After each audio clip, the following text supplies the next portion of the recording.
율법에 담긴 하나님 마음, 율법에 담긴 하나님 마음, 이란 제목으로 하나님 말씀 전하겠습니다.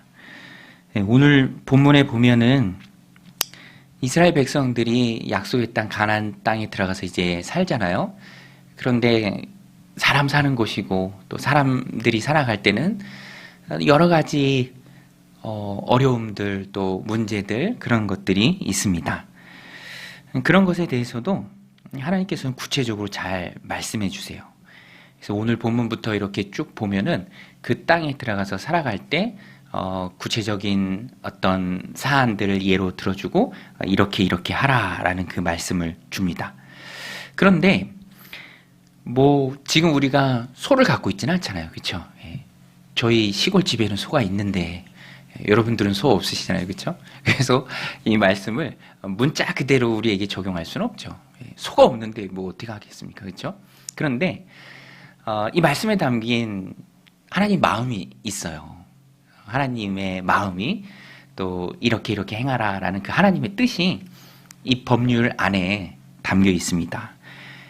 그래서 우리가 그것을 붙들자.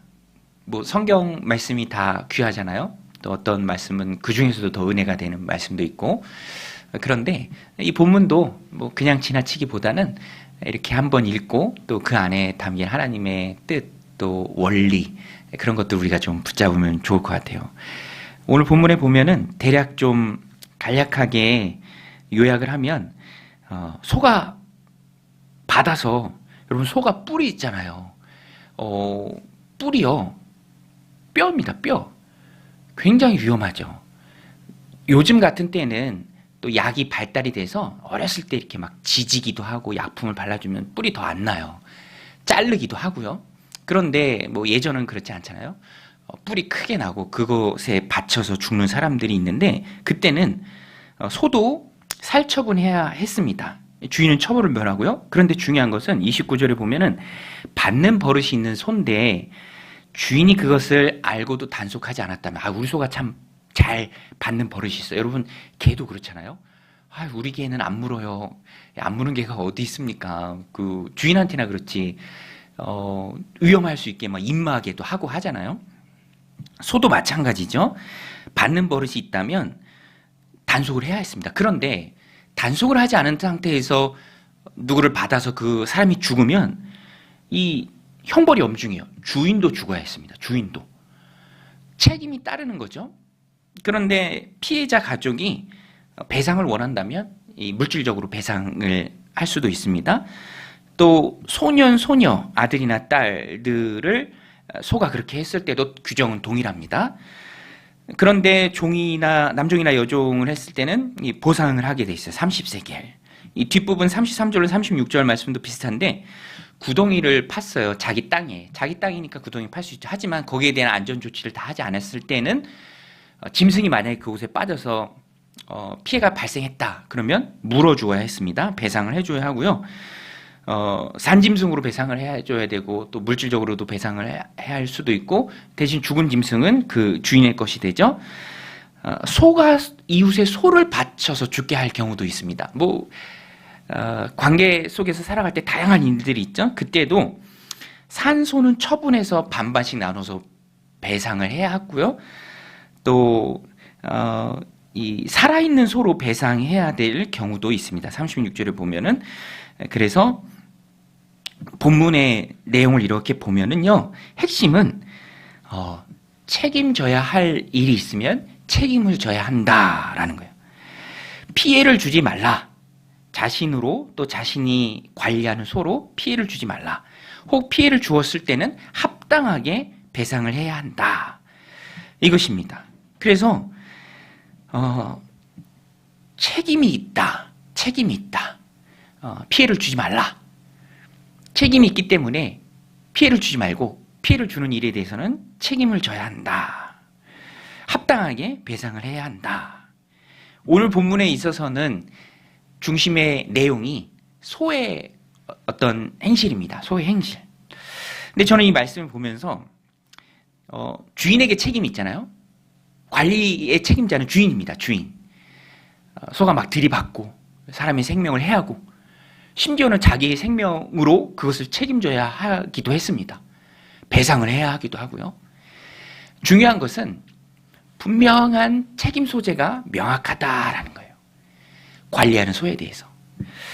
저는 이 말씀을 보면서 가정에 대해서 좀 생각을 하게 됐어요. 가정. 그렇죠? 가정. 가정 교육이 중요하다. 이제 우리가 그런 이야기를 참 많이 하잖아요. 가정 교육. 그런데 자녀들이 세상을 살아갈 때, 사회를 살아갈 때 그런 걸 참 많이 느낍니다. 자녀의 행실 막 뿔같이 받아요. 여기저기서 들이받습니다. 그 책임이 누구에게 있는가? 저는 오늘 본문을 보면서 제가 자녀를 양육하는 입장에서 부모에게 그 책임이 있다. 좀 이 말씀이 그렇게 다가왔습니다. 그래서 자녀가 부모의 얼굴이잖아요. 자녀가 부모의 얼굴입니다. 그렇죠. 어디 가서 어떻게 행동하면 다 부모와 연결이 돼 있어요. 어렸을 때는 마을이 공동체잖아요. 네 아버지 누구냐? 아버지 이름부터 물어요. 저희 첫째도 처음 낳았을 때 안양에서 사역했을 때 하도 저랑 닮아서 이름표가 필요 없는 아이다 막 그러겠어요. 이름표가 지금도 보면 많이 닮은 것 같아. 그런데 성격도 참 많이 닮은 것 같아요. 성격도. 그러면서 제가 그런 걸 참 많이 느껴요. 이 아이가 그죠? 세상에 나가서 이리 받고 저리 받지 않도록 그 아이의 가정교육의 책임이 나에게 있다. 나에게 있다. 그래서 큰 도전이고요. 사춘기 아이들 가르치고 하는 게 참 힘들죠. 그래도 물러설 수 없다라는 걸 느낄 때가 참 많아요. 한계, 최소한의 한계를 정해주고 그것을 지키도록 해주고 밖에 나가서 배려의 성품이 몸에 배도록 교육하고 가르칠 책임이 부모인 나에게 또 우리에게 있다라는 것입니다. 오늘 본문에 나오는 소의 이야기지만 그 책임의 명확한 소재를 따질 때 저는 말씀이 그렇게 좀 다가왔고 또 그렇게 적용하면 좋을 것 같아요. 그래서 전달의 측면에서 가정교육 열심히 하려고 하죠. 가정에서의 신앙교육도 열심히 하려고 합니다. 그런데 이게 참 말처럼 쉽지 않아요. 그래서 기도가 필요합니다. 기도가 필요해요. 기도가 절실히 요구됩니다. 기도해야죠. 사랑하는 우리의 자녀 손들이 아름다운 신앙인으로 사회에서도 인정받고 또 귀하게 쓰임받는 자녀들로 자랄 수 있도록 우리가 기도해야 합니다. 어거스틴이라는 아주 훌륭한 교회사에 이름을 남긴 훌륭한 신학자가 있습니다. 어거스틴, 바울 어거스틴 막 이렇게 얘기하기도 해요. 근데 어거스틴이 젊은 시절에는 아주 방탕한 삶을 살았어요. 방탕한 삶을 살았습니다. 그런데 너무너무 감사한 것은 그에게 기도하는 어머니가 있어요. 우리 얼마나 많이 들은 예화입니까? 모니카. 기도하는 어머니 모니카. 그런데 아무리 기도해도 변화가 되지 않는 거예요. 어거스틴이. 그래서 당시에 이제 목사님 같은 분이죠. 주교 암브로시우스를 찾아가서 하소연합니다. 아이고, 주교님, 우리 아들이 변하지 않습니다. 근데 암브로시우스가 그렇게 위로해요. 오늘 우리가 받아야 될 위로입니다. 모니카요, 걱정하지 말라. 눈물로 기도하는 어머니를 둔 자녀는 결코 망하지 않는다. 여러분, 우리가 우리의 자녀를 위해 눈물로 기도해야 할 줄로 믿습니다. 우리의 자녀 손들을 위해 눈물로 기도해야 될 줄로 믿습니다. 이리저리 치받고 그렇게 세상을 힘들게 살아가는 자녀들이 되지 않도록 믿음 안에 아름답고 바르고 신실한 주님의 자녀들로 살아가도록 우리가 그 책임이 있습니다. 세상에서 훌륭한 위치에 오를 수 있죠. 나라를 구하는 위치에 오를 수도 있습니다. 그것도 중요하지만 하나님 우리에게 맡겨주신 가장 중요한 사명 가운데 한 가지는 자녀를 위해서 기도하는 거예요. 자녀를 믿음의 사람으로 세워가는 것입니다. 그래서 기도가 필요합니다. 그 중에 가장 핵심적인 것은 신앙의 영역이죠. 신앙의 영역입니다. 그래서 그림을 그리고 또 하나님의 도우심을 구하면서 우리가 기도해야 돼요. 우리의 자녀를 위해서 살아가는 손주들을 위해서 기도해야 됩니다. 저도 참 그 부분에 있어서 자신이 없는데 그래도 그건 물러설 수 없는 책임이잖아요. 근데 전에 저희 아이가 이제 유아 세례 받고 이제 얼마 전에 입교하는데 엄마가 이제 편지 형식으로 간증을 했죠. 근데 아이가 집에 가서 그러더라고. 아, 왜 엄마가 했느냐? 예, 내가 할 수 있는데 왜 엄마가 했느냐? 예, 왜 그렇게 얘기하는지 모르겠어. 아무튼 그렇게 얘기를 해요. 내가 충분히 할 수 있는데. 예. 근데 저는 자녀 교육에 대해서 또 신앙 전수에 대해서 늘 마음에 기도 제목이고 품고 있었기 때문에 약간 그 말이 감사하게 좀 다가왔어요. 진짜 시켰으면 얘가 하려고 그랬나? 자기 신앙을 자기 입으로 고백할 수 있나? 그런 마음이 들었던 이유를 곰곰이 생각해 보면 거기에 참 마음이 많이 가 있었기 때문에 그렇게 얘기해 준 그 자체가 고마운 거죠. 예. 우리가 그것을 우리의 책임으로 알아야 합니다. 열왕기상에 보면은 그 몸통 부분에 예후라는 이제 왕으로 세움을 받죠. 기름부음을 받습니다. 예후 왕조예요. 예후 왕조. 예후가요, 하나님의 말씀에 순종을 잘했습니다. 아합 왕조를 심판했던 사람이 예후 왕조예요. 예후입니다. 아합 가문 얼마나 악해요? 이세벨, 아합. 정말 하나님 앞에서 많은 악을 저질렀죠. 하나님이 심판자로 예후를 세우십니다. 예후. 그런데 예후가 정말 담대하게 신실하게 그 사명을 잘 감당해요. 칭찬받습니다. 너의 왕조를 4대, 5대까지 내가 이어지게 하겠다.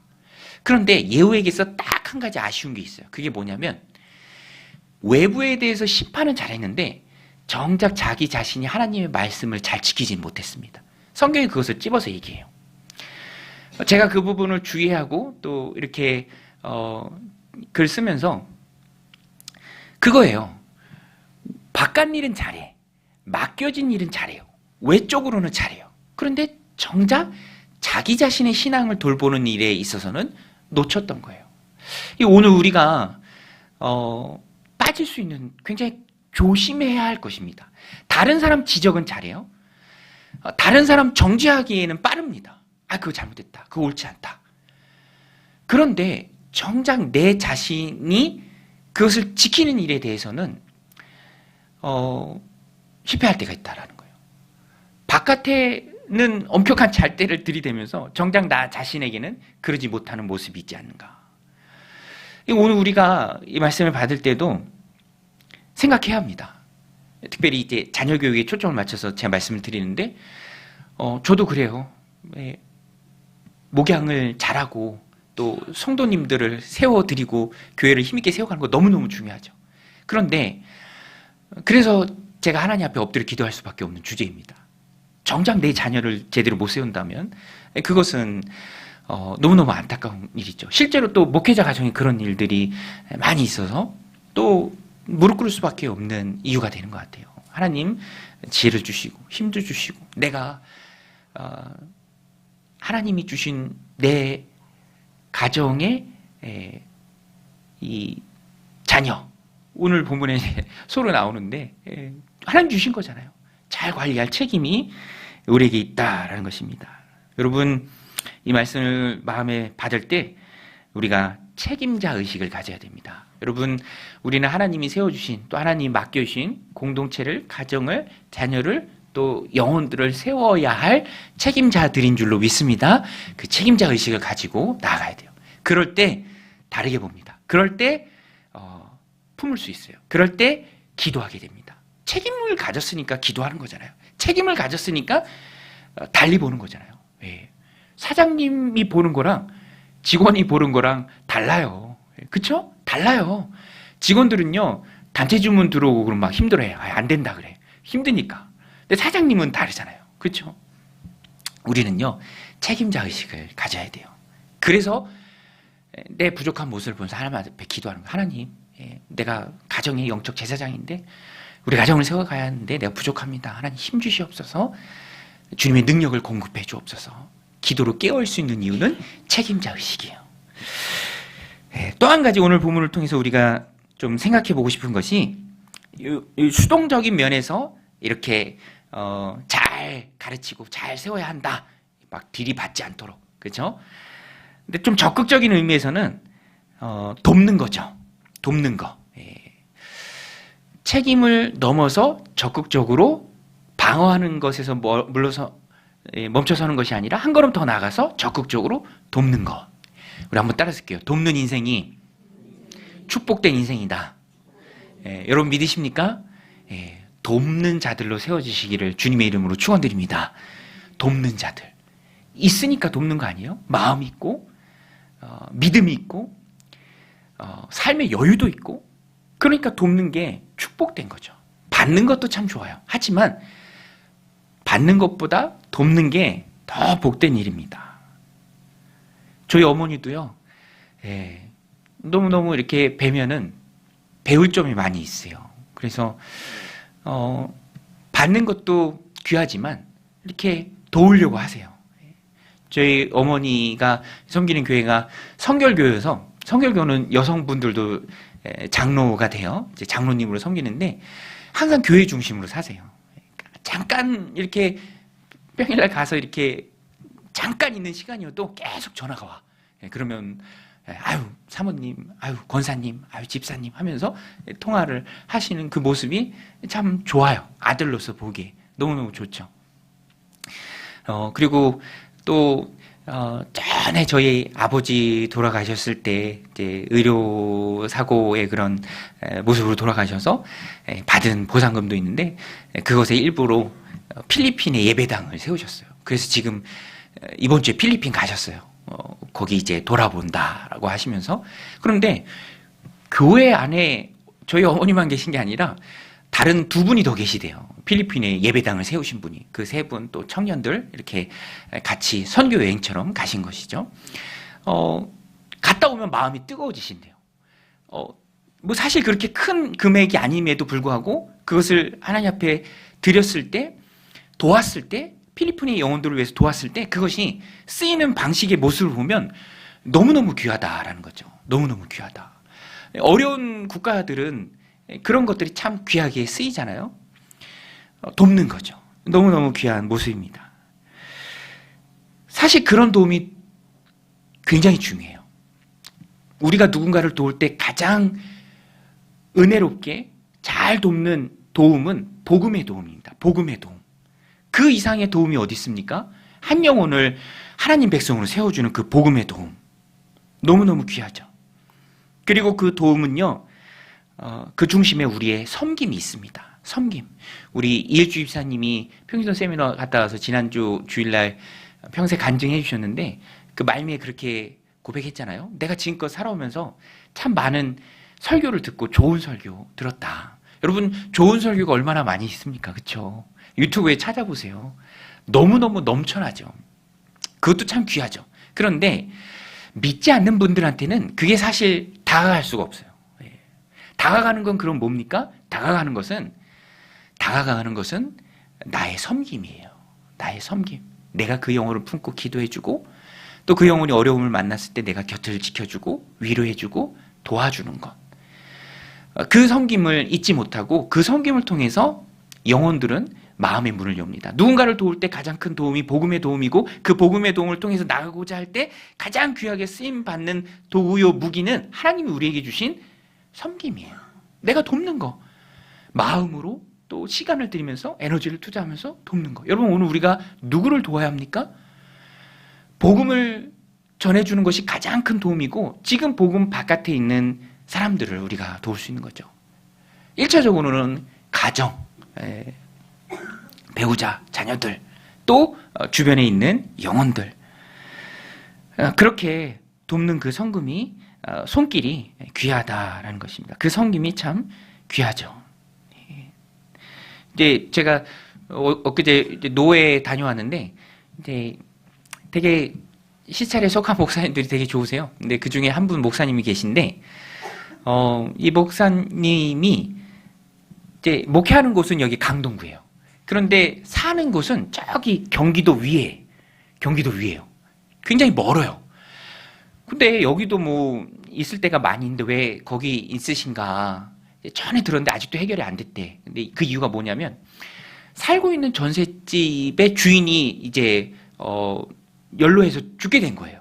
주인분이. 근데 어떤 이유로 뭐 이렇게 빚도 많이 있었나 보죠. 자녀들이 그걸 상속을 안 받는 거예요.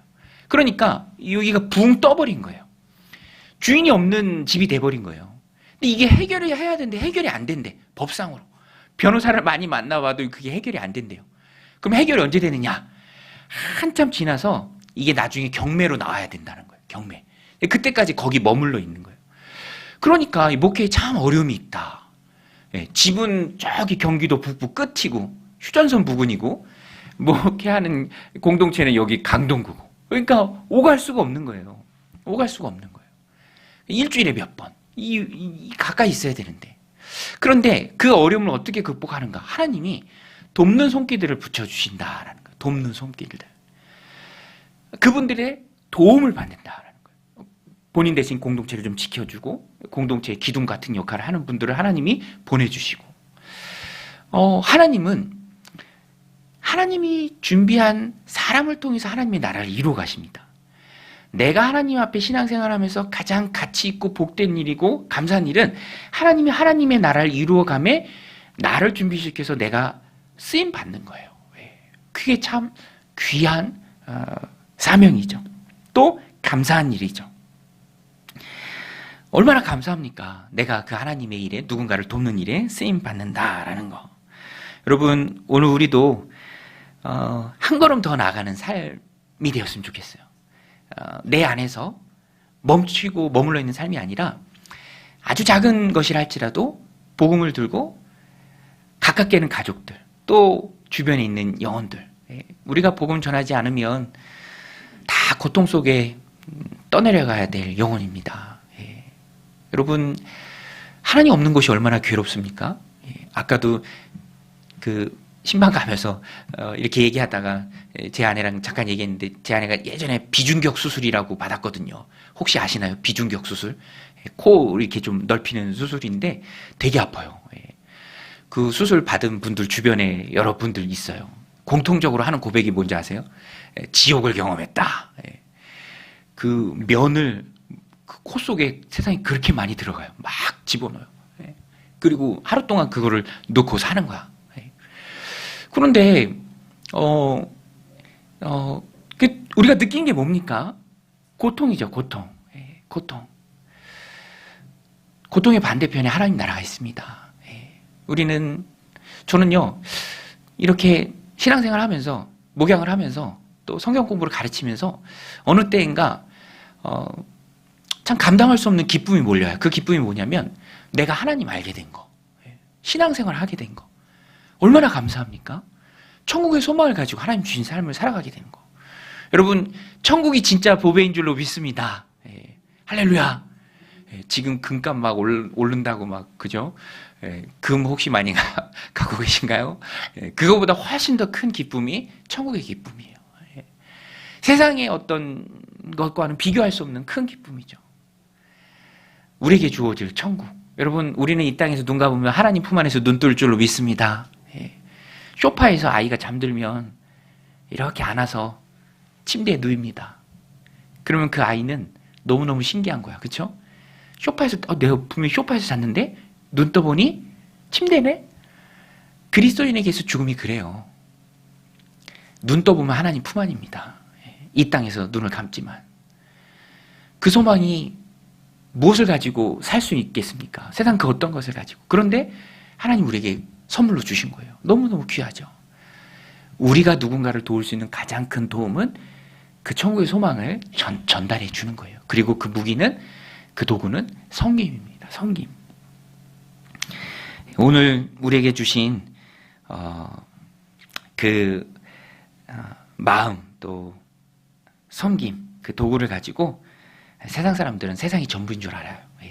자기가 믿지 않으면 뭐 천국이니 지옥이니 그런 거 다 없어지는 줄 알아요. 어떤 때는 타조 같아, 그렇죠? 타조가 수풀에 머리 박으면 안 보이니까, 그렇죠? 다른 사람이나 뭐 짐승도 자기 안 보인 줄 안다면서요? 그렇습니다, 세상이. 먼저 아는 우리가 한 걸음 더 나가서 복음으로 또 전달해 주어야 될 그 책임이 우리에게 있다라는 것입니다. 오늘 이 말씀 한 걸음 더의 교훈으로 우리가 마음에 품고 돕자. 가장 큰 도움은 복음을 전하는 것이다. 그것이 하나님 기뻐하시는 우리의 인생이다라는 것입니다. 오늘 이 말씀 마음에 새기고 우리에게 맡겨준 책임을 다하고 또 한 걸음 더 나아가서 복음으로 돕는 그 복된 인생들 살아가는 그 가운데 하나님 부어주시는 많은 은혜와 복들 받아 누리는 저 여러분들이 다 되시길 바랍니다.